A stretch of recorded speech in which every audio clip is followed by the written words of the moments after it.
এক বিস্ময়কর চিকিৎসা কাহিনী।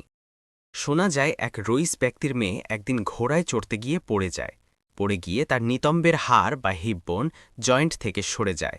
মেয়েটির বাবা অনেক নামিদামি ডাক্তারের কাছে নিয়ে যান হাড় বসানোর জন্য, কিন্তু সমস্যা ছিল একটাই, মেয়েটি কোনো ডাক্তারকেই তার শরীর স্পর্শ করতে দিত না।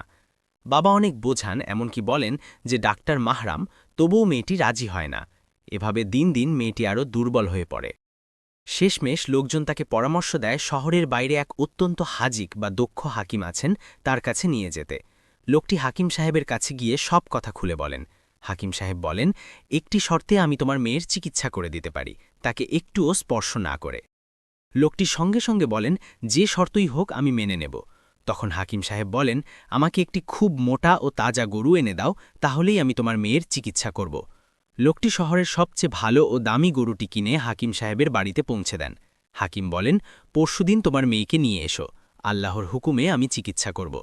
লোকটি চলে গেলে হাকিম সাহেব তার শিষ্যদের বলেন, এই 2 দিন গরুটিকে এক মুঠো ঘাসও দেওয়া যাবে না, এক ফোঁটা পানিও না। শিষ্যরা খুব অবাক হয়, এত মোটা গরু কি 2 দিন না খেয়ে না পান করে বেঁচে থাকবে? কিন্তু ওস্তাদের আদেশ, তাই কিছুই দেওয়া হলো না। 2 দিনে গরুটি ভীষণ দুর্বল হয়ে পড়ে। নির্ধারিত দিনে বিকালে লোকটি তার মেয়েকে শয্যায় শুইয়ে নিয়ে আসে। হাকিম সাহেব তখন মেয়ের বাবাকে বলেন, তোমার মেয়েকে গরুর পিঠে বসাও। সবাই হতভম্ব হয়ে যায়, কিন্তু আদেশ মানা ছাড়া উপায় ছিল না। মেয়েটিকে গরুর পিঠে বসানো হয়। এরপর হাকিম শিষ্যদের বলেন মেয়েটির 2 পা দড়ি দিয়ে গরুর পেটের চারদিকে শক্ত করে বেঁধে দিতে। কাজ শেষ হলে হাকিম বলেন, এবার গরুর সামনে ঘাস আর খাবার দাও। 2 দিন না খেয়ে থাকা গরু তৎক্ষণাৎ খেতে শুরু করে। এরপর একটি বড় পাত্রে খুব বেশি লবণ মিশিয়ে পানি রাখা হয়। গরু দ্রুত পানি খেতে থাকে। লবণের কারণে তৃষ্ণা আরও বেড়ে যায়, ফলে গরু একটানা অনেক পানি খেয়ে ফেলে।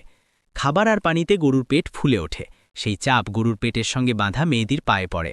প্রচণ্ড ব্যথায় মেয়েটি চিৎকার করে ওঠে। হঠাৎ একটি খট শব্দ হয়, ঠিক যেন পাথর বসে যাওয়ার শব্দ। তীব্র যন্ত্রণায় মেয়েটি জ্ঞান হারিয়ে ফেলে। তৎক্ষণাৎ মেয়েটিকে গরুর পিঠ থেকে নামানো হয়।